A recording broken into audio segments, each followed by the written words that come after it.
July 18th, 2016. BMR equals 10 times weight, kilograms, plus 6.25 times height, centimeters, minus 5 times age, years, plus 5. 231 divided by 2.2. 10 times 105 plus 6.25 times 182.88 minus 5 times 27 plus 5. 1050 plus 1143 minus 130 equals 2053. July 22nd, 2016. It can be total garbage. Life doesn't care. Life only cares that you get something put down there. It'll get better as you get better, but until then, don't worry about it. What should I work on then? Anything you want. Doesn't matter, as long as you finish it. You should save to work or on your VR suit. You could save to work on your generator. You could make a comic or an animation or write a story about your delusions and see if that makes you feel better.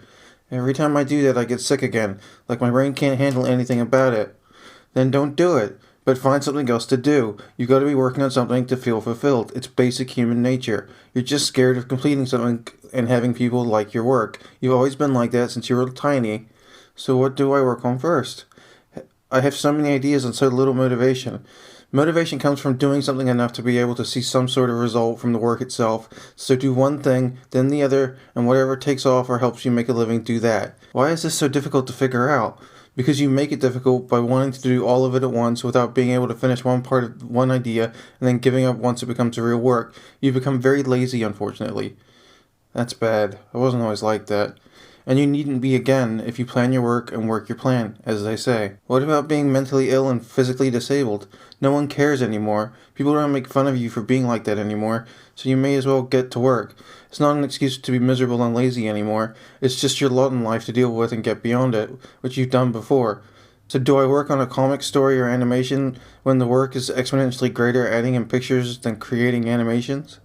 Perhaps you should start small and make a story and then turn that story into a comic, and turn that comic into an animation. You only need to get something going and finish to share with people when changing the format while your work is done. It'll make it easier. July 22nd, 2016. They sat around the table and spoke of what to do with him. He wasn't being helpful, let alone useful. He was becoming a complete pain in the ass, if they were being honest. He did nothing but jerk off, watch TV, and stare at the screen looking for odd blinks to misread or lights clicking in the kitchen or bathroom, assuming it was them trying to converse with him. They hadn't stopped chatting with him like that, even though he'd made it clear he wasn't interested in continuing the game they were playing, but they enjoyed that the clicking lights aggravated him, asking what the hell or the F did they want. It passed the time, and it was better than playing Blinky Bill with him through the projector in a television room, answering yes or no questions with single or double blinks for hours on end, usually the same or similar questions as he attempted to figure out what to do about their interference. They blew the power supply unit to the desktop attached to his device so he wouldn't be tempted to sit there all day trying to chat to people, and had no interest in him personally, but were there doing their job, monitoring him for whichever reason. He rarely left the house now, other than to go to the store or for a walk or go to his therapist's. Not that he could easily do that. The psychotic break of realizing he was being watched constantly and had been interfered with in public were enough to literally drive him semi-crazy, and degrade from that state back to normalcy was slow, and only now after almost 9 months of getting into this limited routine was he starting to feel at all like himself again. It had been 9 months since the conversation where after hours of running around the place he ended up at the final panel of writers where they were discussing autism as he came through the doors, but went into a different story when he sat down. They spoke about going to a market and seeing a woman and her daughter looking through an artist booth and not being able to afford anything. The mother told the daughter that they would come back later in the day to get something if they could. The mother said to the booth owner that her daughter had a whole wall of art and she really liked what they'd sold. Seeing that they weren't going to buy anything, the artist told the younger lady that she could pick one of the smaller prints from his collection and that $5 isn't going to break the bank, said the panelist, a tall black man built like a linebacker, though in reality he needed every sale just to keep the doors open. And they left with a Warhol-inspired David Bowie print. Of course, the man that sat down at the convention knew that story, as it had happened to him 8 days earlier, the weekend beforehand, at his booth in the PSM. That was when things started to become too real, and he started to lose the grip on what was happening. When he somehow pulled the thread he didn't know he was attached to, when the psychosis was starting to become evident to those around him, through completely unseen to himself. They started to speak on a fall coming, a collapse. It was unsettling but a captivating discussion. From that point onwards, things just became too unreal. He started to notice that every time he was watching the television, people would blink directly after he stared at the person's eyes. The corners of their eyes would be slightly pixelated while the rest of their image was crystal sharp. In one of his weaker moments, he started asking simple yes or no questions to the televisions, and they would respond with a simple yes, blink, or double no blink, depending on the answer. After this had gone on a while, he started to notice these strange and coordinated groups of people in public. Baseball signing, like touching their glasses or folding their paper or coughing yes or no, similar to the blinking, would put him into spots for people to talk to him without him having to actually address him personally. It became a game of follow the mouthpiece to hear something new, but often what was said was something that could be read as either inconsequential to others, but was meaning to him specifically. He didn't realize his psychosis was edging higher and higher every day. He didn't notice. Too many new stimulations were coming into play. It happened everywhere he went. He would be at the pharmacy and someone would talk up to him and say the simpletons as a code word to listen, and he would gawk and wait for the next part of the conversation. He would mention while sitting in the room that his tire pressure was low, constantly needing to be filled, and the next time he was passing a crowd of women would say, "Replace the tire and don't drive on the freeway. My brother's a mechanic." He didn't know how to thank these people for their help, but he knew he didn't enjoy that seemingly liquid way they'd led into and throughout his life. Then he started to notice these pop culture markers, these characters of the same name with the same sickness he had, and their constant retrieval to his personal life. From the markers alone, he had determined that this group had been watching him for most of his life, from potentially 5 years old to 9 years onward, over multiple countries and continents. The reference character remained the same, but it was just so ludicrous that something like that was happening that he couldn't handle it. Not to mention the movies Inside Out. Years ago, he had written a paper on synesthesia, based emotional layering, and how the colors interact with each other and move, and had included scores of drawings of movements and released them on Reddit. Millions of people downloaded those pictures, and he hit the front page of the website within a couple of hours. The movie used the colored artwork as the basis for how memories are formed, and even mixed together at the end in the same way he had drawn them. Not to mention that the character's story of moving from Hockey Town to SF was a direct pull from that account's Reddit history if you were to change Rugby Land from Hockey Town. Also, for whatever reason, Sadness looked like his mother at a younger age, wearing those types of glasses and jumpers she would wear. That was something else they did. If they were mentioning his character in pop culture, at least when he was younger, they'd mention his mother, specifically in a show called DM. There's a scene that Jay's mother and this meal left on the table that would always eat with Dad gone because he was busy again at work. For some reason, these people had picked him as a person to monitor and had designated him P. The psychosis got worse. Right up until his birthday, when he and his fiancée went to their favorite Japanese place, and over a bowl of ramen, he thought he saw Stephen King standing in the dining area. He was tempted to go hug him because of how much his work meant to him growing up, but was too shy. It probably wouldn't have been him anyway, considering the stress from what was going on to his psyche. It's probably some guy waiting for a table, but he sure did look and walk like Stephen King. Other noticeable people are Jethro Tull saying hey as they walk back from the restaurant to the car, with a parking violation waiting on the windshield sticker. They had put the sticker for the meter on the wrong side of the car. This went on for weeks and weeks, these weird meetings.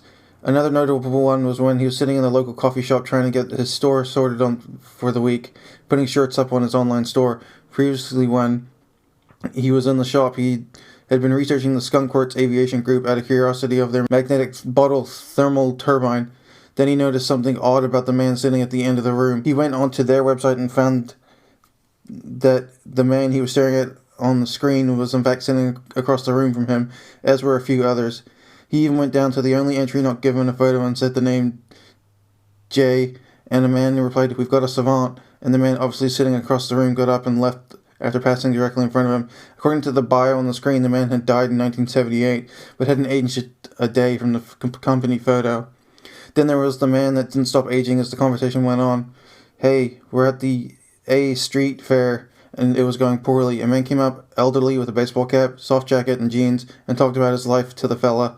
Not something he minded doing, but the story kept getting longer. First he fought in Korea, then World War II, then went as far back as the end of World War I. The man smiled as he spoke, and as he aged decade after decade, it was surreality. So let's get something out of the way. Most of the things that have happened must be delusions, because it's easier to say that they are and get beyond being mentally ill than they're real and nothing to be done against. The other thing that happened that must have been a delusion for me to reclaim my sanity was when I was finally committed to the psych ward after months of this and needing a break, had decided to kill myself. It just seemed like the only course of action that made sense at the time. I told Jay to leave me. This is a repeat. And get out of the house so I could go out to the shed out back and hang myself from the exercise equipment we have out there. She was understandably scared and had the police come in and try to talk me down. It wasn't going to work though because I was pretty set on going out, and they handcuffed me and brought me to the ward. The second night I was there, a white-haired man pulled me into a room and said, "I'm not one of them. What do you want?" I couldn't answer him. I didn't know what I want. I still don't. He asked me to describe my childhood. Dark was all I could think to say. Combine these with thinking I was being followed every single day and couldn't get away from these people even though I tried. It drove me slightly batty. I mean, there's a group of people that have been watching me since I was a child, have been monitoring me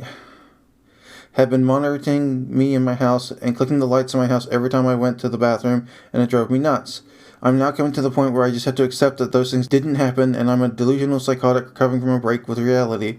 I'm not sure what to work on at the moment, but I know that talking about this is part of it. Because if I don't, I just get worse, and maybe if I take the time to document the delusions and reality check with Netios all the time, I might be able to get back to my old self and become a useful person to society again, instead of this wasteoid that I feel like I've become. So I'm focusing on helping Netios start her soap business while I try to get on disability so I can help to pay the bills, and we may end up on food stamps so we can eat. It's hard for Netios to pay the bills and start a business, and it's harder having to deal with my infantile problems and lack of income. I know I'm not helping her by being this way, but if it's only for the shortest possible moment longer, hopefully we can get through it and get to a better part of our lives. I've been reviewing my notes when I was really ill, and they're almost scary. They're so disconnected yet completely sure of themselves. Such copious amounts of information from where my brain couldn't cut anything out, and everything was basically recording as a video in my head. It's still like that, but now it's like I get to shut parts of it off when I go about my day, a little more like myself. July 22nd, 2016. Finish a comic on a weekly basis. Earn a living from the comic. Make t-shirts for a living. Traveling. Document the travel. Learn Russian. Learn German. Learn business languages. Write a story. Make an animated short that didn't look like crap. Make $5,000 a month. Make $166 per day every day. Actions. Write a short science fiction story. Design characters, ships, backgrounds. Make the VR suit. Design it in Arduino. Find an absolute positional actuator that can slide against itself without jamming or breaking the skin. The actuator would need a two-part locking mechanism.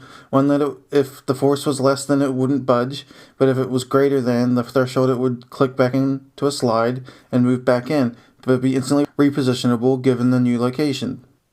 July 22nd, 2016. Dual directional slip absolute positional actuator. An absolute positional actuator that when pressed in one direction will move the assembly down its length but not lose its absolute positional value and be completely usable from that point of movement in the opposite direction to compensate for the change.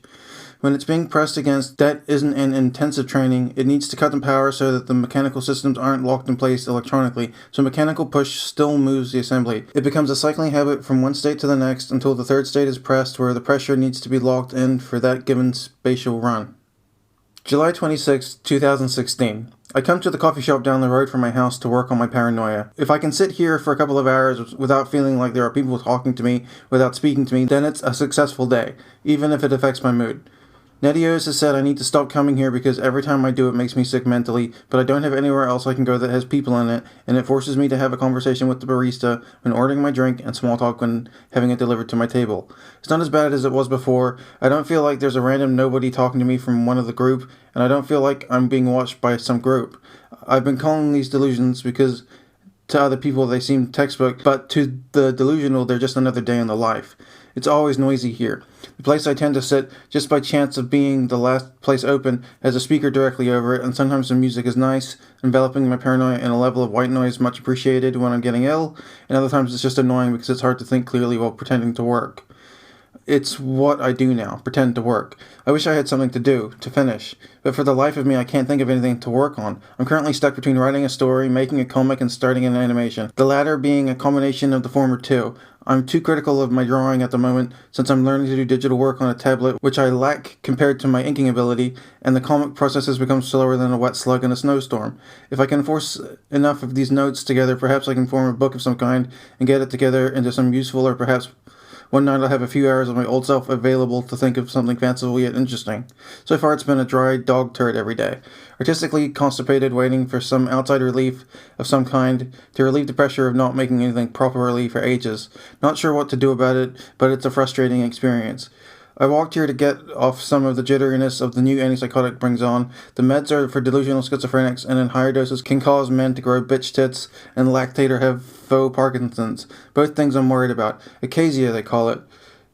A drug-induced restlessness that nears painful levels if not treated. It can be annoying, especially once the chores for the day are done and you can't sit still, but doing something active also feels like sitting still. They've given me downers of a microdose to alleviate the feeling. Half the time it puts me to sleep for a few hours each day, other times it seems to work. I seem to be doing well today at the coffee shop. This little blurb is the most I've been able to write in the public in such a way as to get back to a saner normalcy. So what to do with a self-involved man with no friends, no real sense of self to work with due to having to rewrite his consciousness again since having a major psychotic break from reality 7 months ago? Do you tell the story leading to the break and then after it? The slow picking up of the pieces? The delusions that are so scary to everyone else in the household? The worrying to their doctor but feeling totally rational to the deluded? Of course you do. There's nothing else to be done. And perhaps the story of what happens might be able to help you feel better or help someone else feel better about their situation. How many times have I written to the break? How often have I picked up the pieces and cut myself mentally because I wasn't ready to handle the razor's edge? Often, again and again, just to try to make sense of the material, to learn to separate myself from the break and the broken ideas that flow with it. The ward was pleasant in its way, though I'm terrified if I ever end up back there. I could talk about the suit that I wanted to make that helped bring me to my edge. It's a combination VR body formation device. It's designed to learn the body's patterns and rework them by percentiles to make the user stronger over time, effectively making them live longer, while also managing heating, air, and watering systems. I have an idea written down and the concepts for the pressure systems to be tested and reworked into something marketably feasible. I wanted to see if Intel would work with me. At 4 a.m. in a manic-phased morning, I emailed the CEO of Intel and asked him if he'd be willing to help me out from getting it made. He said yes and got me in contact with the CTO and eventually the SVP of product development about getting it made. In between that exchange of signing an NDA and drawing up the designs again, I started to get very ill. Started to think people were following me again, that someone was watching me through my house's entertainment computer, that they would screen cap into the room when Nedios wasn't there, and even when she was, and would blink yes or no to things that were going on, or if I had questions. I had no way of knowing that they were delusions. I've been able to reserve them to blips and bloops at the moment in a way to lessen their effect. They would click the light in my house every time I went into the bathroom and often clicked them in the kitchen, sometimes to wake me up in the morning, other times to get some messages across whose meaning is always lost on me. I stop what I'm doing to order a piece of blueberry coffee cake, declining to have it warmed. I don't need the sugar and have made a great effort to cut extra sugar out of my diet to lose weight and limit its effect on my mood. But I feel guilty not eating if I'm planning on being here a couple more hours. It's very sweet. Lovely. There wasn't the first time I had dealt with weird interaction with people. If I can say they were real or not, or just the beginnings of the sickness, I couldn't tell you. Once, on a Thursday, I got an invitation in my calendar to go to the UN. At first I couldn't tell what it was for. It wasn't my calendar that had added it, and when I showed Nedios, she told me to look into it. A brief interview of the material, and it came back with a single-page deep webpage about getting products made. At that point it felt fate because it was just too flimsy of a concept to warrant interaction. I tend to design sci-fi tech for fun, nothing that would be easily to build, but if made would be useful to a select group of ultra-wealthy people like the suit, or people on hold. Inadvertently, on a coffee break while at the shoe store, I designed a spherical magnetic dynamo which ran by putting the last piece in place and letting it rotate itself like a planetary orbiting pattern. I later told my brother it was either a generator or a bomb as far as I could tell. While playing Fallout 4 months later, the same design was shown inside the cutaway from an atom bomb. I had managed to design a spherical cyclotron without realizing it. I deleted the contact to the UN notification. It was just after my dad had died. He had had a heart attack while at the gym. That didn't kill him, but the next 6 episodes about 20 minutes later did. He was 48. I remember the morning. I was driving to work and the synesthesia was off. Everything was crossed, and I almost had to pull over to the side of the road on the way in because of how the car's music was affecting me. July 28, 2016. Budget. Paid. 14th. 908.20. T-Mobile. 22nd. 134.16. PG&E Electrical. 21st, 55.79. RW Water, 20th, 27.21. GC, 27th, 93.14. Internet, 25th, 108.18. Car insurance, 26, 248.58. NWPG, 5th, 30.22. Netflix, 11th, 11.99. Hulu, 8th, 11.99. Sanitation, 5th, 76.23. Dental, 1st, 57.81. PSM, first paycheck bills, 188.24. Second paycheck bills, 665.00.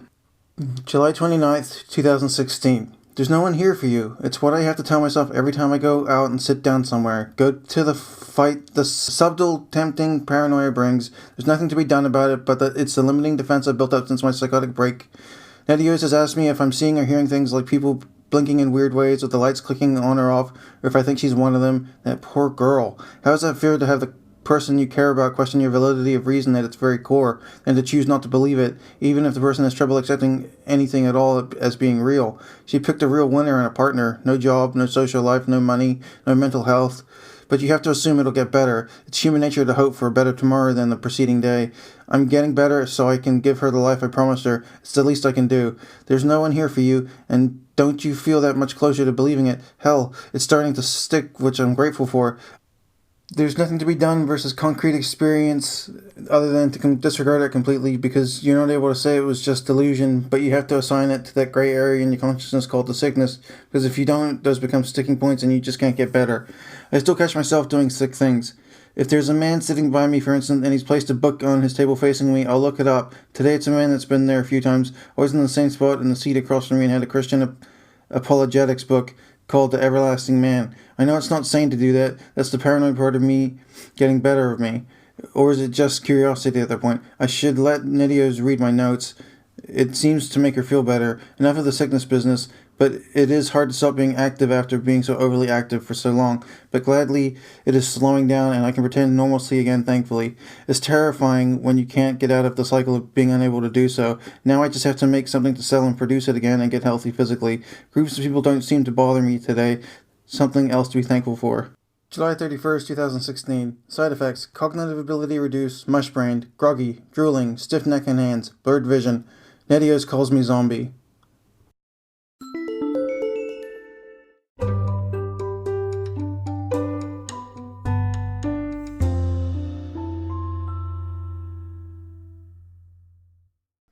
Please visit anchor.fm/divergentmind to leave a message so that I may get back to you. Thank you. Have a nice day.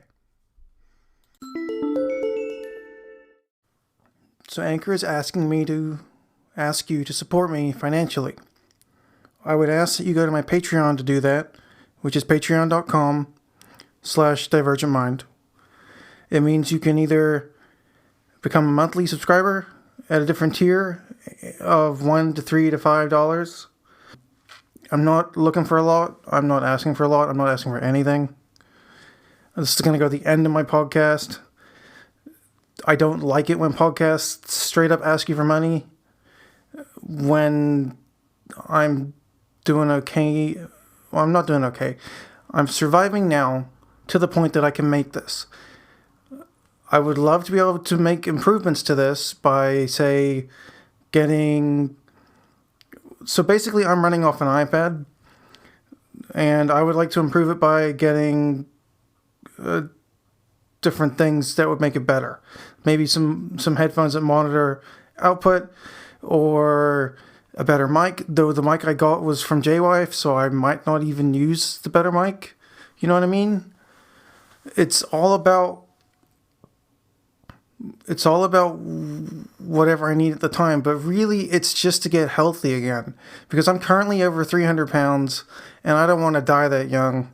I would really like to be able to afford some vegetables so I can go back to my vegetarian diet, because being this big sucks. And I'm happy to sit in a chair all day, but I really got to walk my butt off, literally. So that's what the money would be for. It would be for healthy food, because I can't afford it. I can afford ramen and pasta and rice and beans, but I can't live on carbs, because that's how you get this big on antipsychotics. junk food and carbs, which is just cheap and plentiful around me. So I would like to leave my house and just lose some weight. And to do that, I would like to go to the store and buy some vegetables, please. But you don't have to do anything. I'm not asking you to. I'm not begging. I'll figure it out on my own. Much pleasure, Jay.